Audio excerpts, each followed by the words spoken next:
مسلم أن يروع مسلما أخيه جادا ولا لاعبا.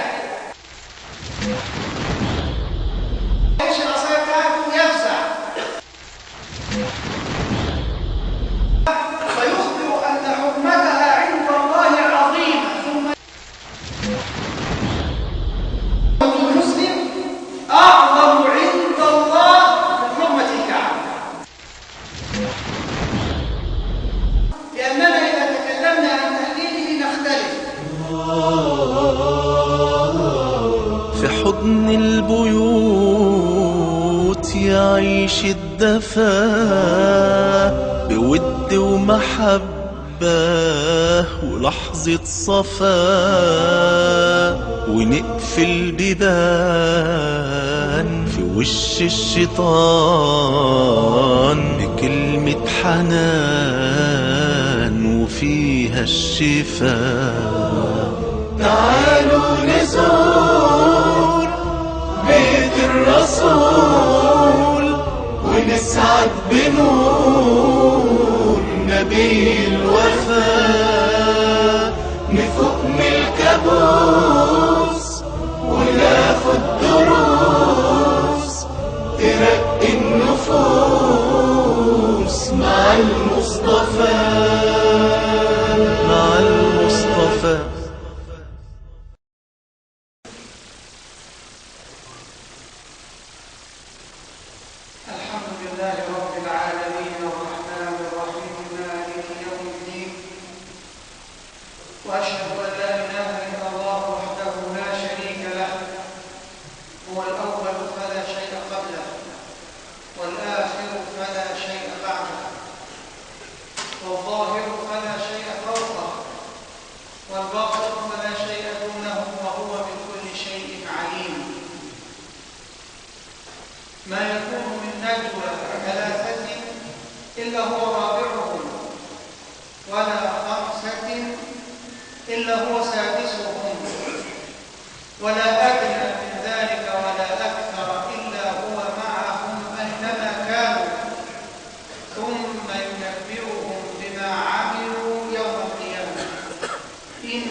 يمسك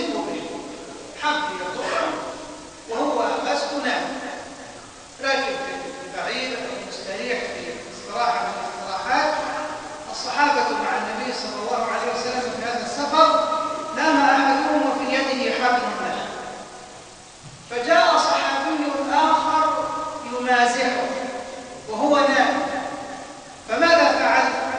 سحب الحبل من يده شيئا فشيئا يلعب معه يمازحه، وهو يسحب الحبل قام الصحابي النائم فزعا، فلما علم النبي صلى الله عليه وسلم بذلك قال: لا يحل لمسلم أن يروع مسلما، لا يحل لمسلم أن يخوف مسلما حتى لو كان على سبيل اللعب والمزاح. ولذلك قال صلى الله عليه وسلم: لا يأخذ أحدكم عصا أخيه جادا ولا لاعبا. هو بيصلي لكن العصاية بتاعته في جنب، خلص صارت لفت ما لقاهاش، زميله مخبيها يلعب معاه، أول ما يلاقيش العصاية بتاعته يفزع. النبي صلى الله عليه وسلم قال: لا يحل لأحدكم أن يأخذ عصا أخيه جادا ولا لاعبا. حتى المزاح بهذه الصورة لا يجوز، لأنه يفزع المسلم ولو كان فزعه على عصا، ولو كان فزعه على حد. إخواني الكرام، حرمة المسلم عند الله عظيمة، حتى إن رسول الله صلى الله عليه وسلم يطوف بالكعبة فيخبر أن حرمتها عند الله عظيمة، ثم يقول: والذي نفسي بيده إن المسلم أعظم حرمة عند الله منك. حرمة المسلم أعظم عند الله من حرمة الكعبة، فلا يجوز بحال أن يعتدي أحد على حرمة أخيه المسلم بأي صورة من أنواع الاعتداء ولو كان مزاحا. إخواني الكرام، أعظم أنواع الاعتداء على المسلم قتله. وفي مباراة لكرة القدم يقتل فوق 70. لن نتكلم عن تحليل الحدث وأسبابه ودوافعه ومن وراءه، لأننا إذا تكلمنا عن تحليله نختلف، لكننا سنتكلم عن شيء واحد فقط في الحدث، وهو قتل النفس المعصومة. لازم قتل النفس بميزان الشرع. هل يجوز لأحد أن يقتل أحدا بلا ذنب؟ اليوم إن شاء الله تعالى نتحدث عن هذه النقطة، جريمة القتل وميزانها في شرع الله عز وجل. إخواني الكرام، تقدم معنا قبل قليل أن سحب حبل من يد النائم يفزعه حرام، وأن أحد الناس يأخذ عصا أخيه يخبئها ليفزعه حرام، فما بالك بالاعتداء عليه بالقتل؟ رسول الله صلى الله عليه وسلم يقول للصحابة يوما: ألا أنبئكم بأكبر الكبائر؟ ثم يخبرهم أن من أكبر الكبائر بعد الشرك بالله قتل النفس المعصومة.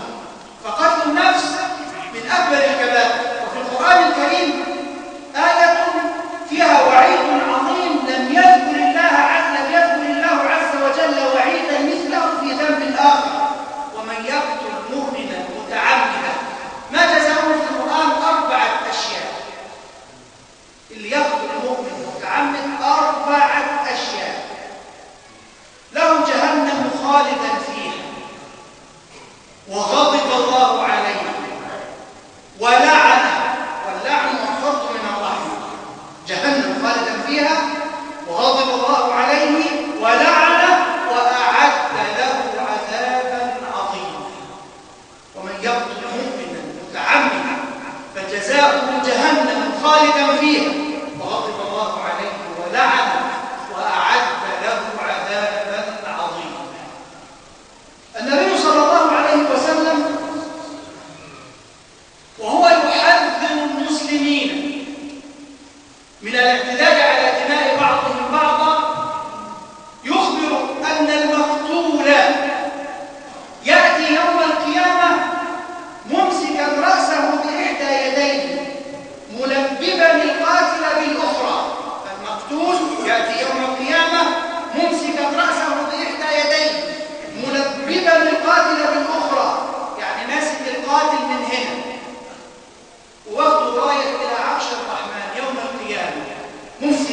رأسه في إحدى يديه ملببا القاتل بالأخرى حتى يأتي به إلى العرش فيقول يا رب هذا قتلني، يعني قتلني ظلما، فيقول الله عز وجل للقاتل تعست، ثم يؤمر به إلى النار.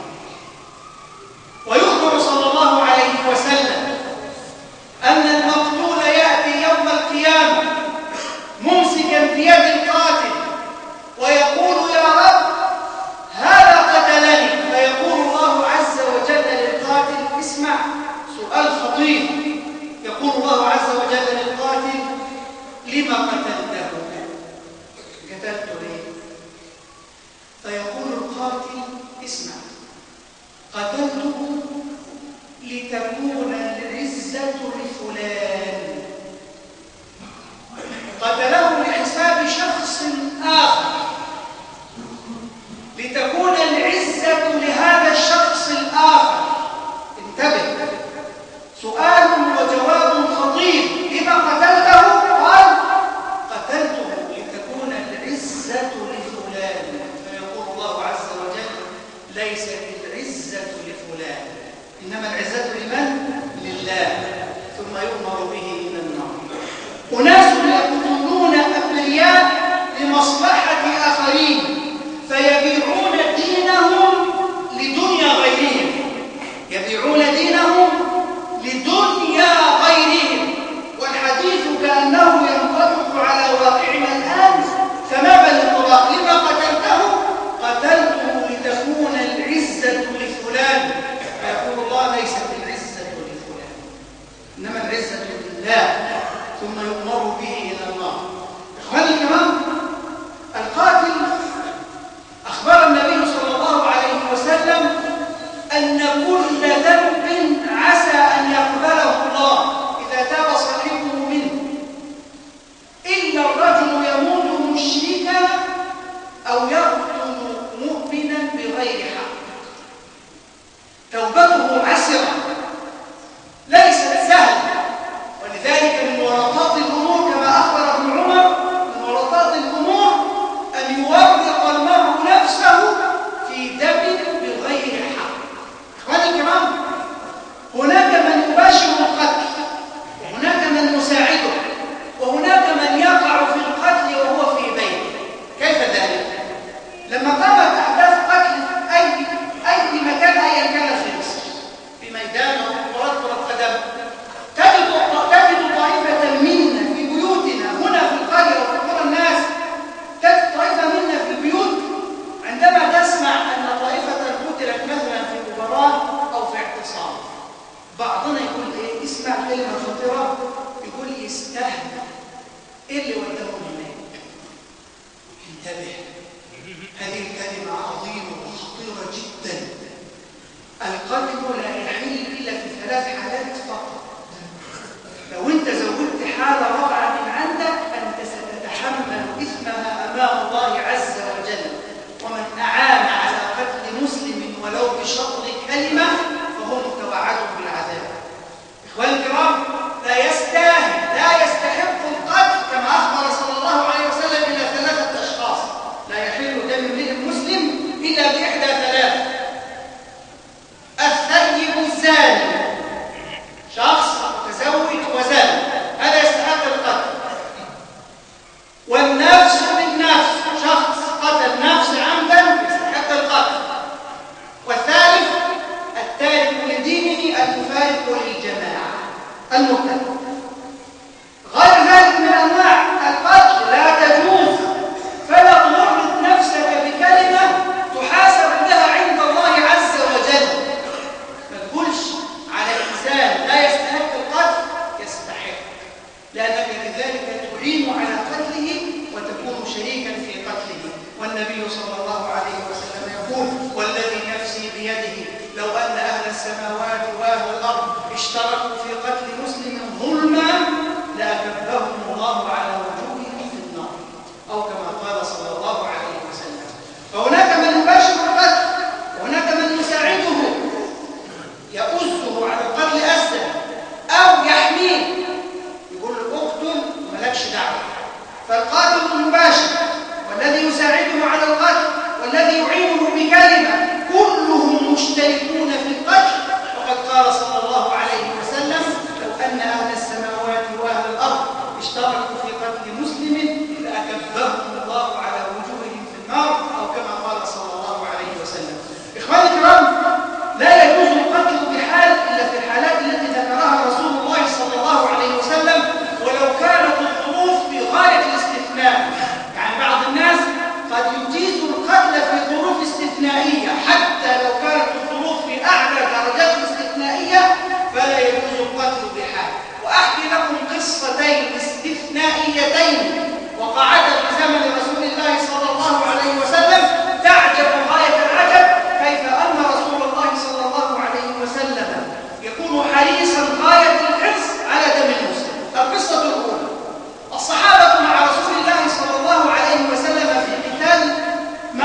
الجسم، قطعت عن جسمه، أبانت، لم تبقى في جسمه.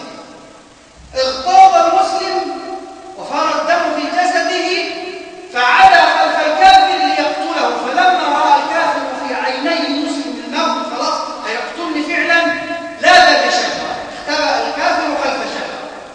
المسلم يده مقطوعة والسيف في يده، يرفع السيف على الكافر ليقتله، فلما رأى الكافر السيف قال لا إله إلا الله فقتله المسلم أكمل الضرب.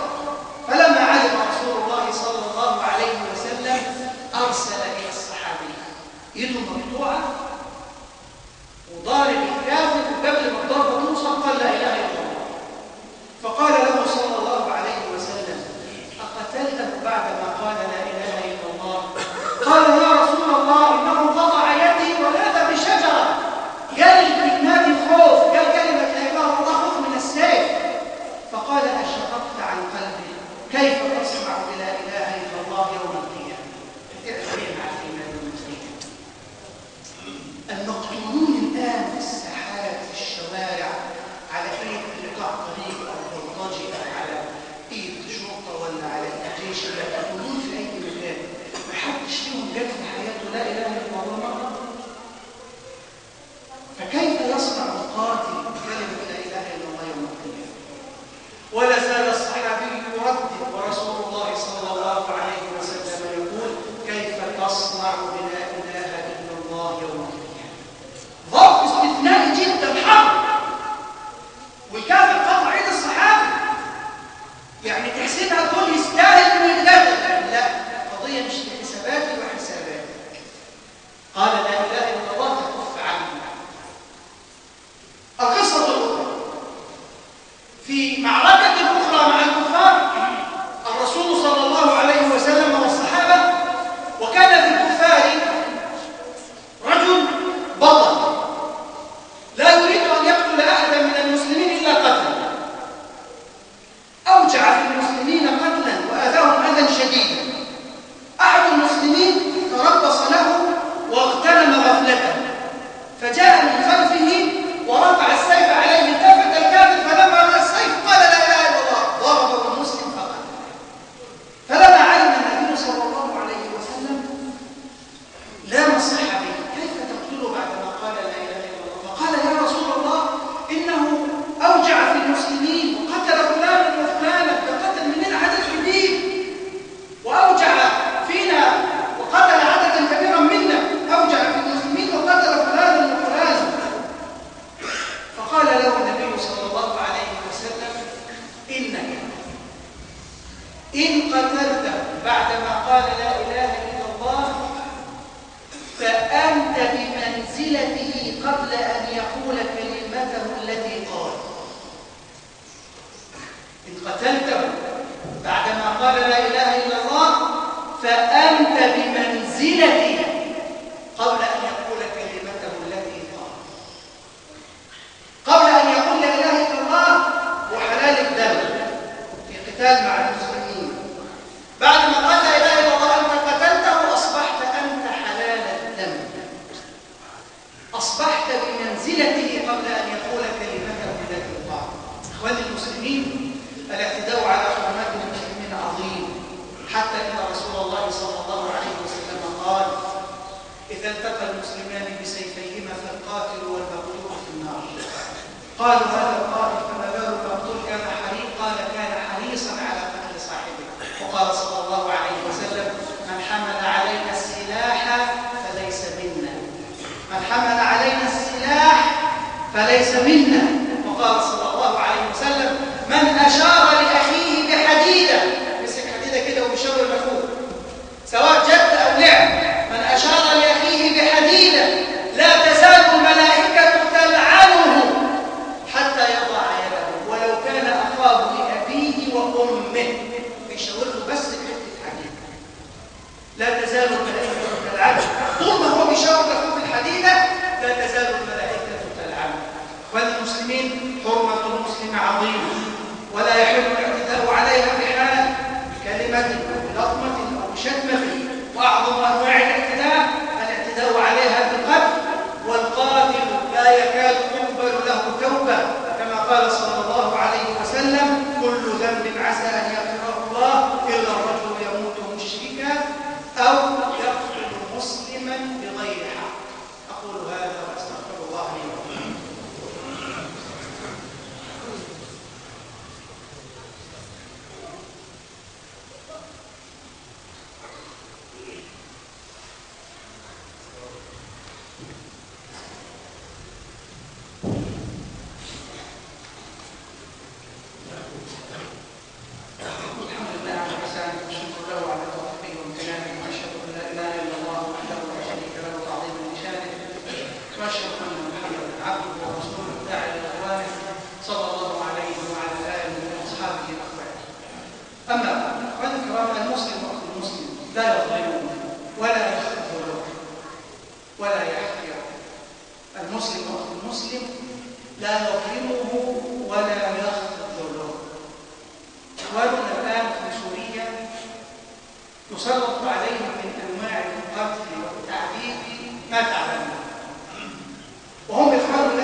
لا يظلم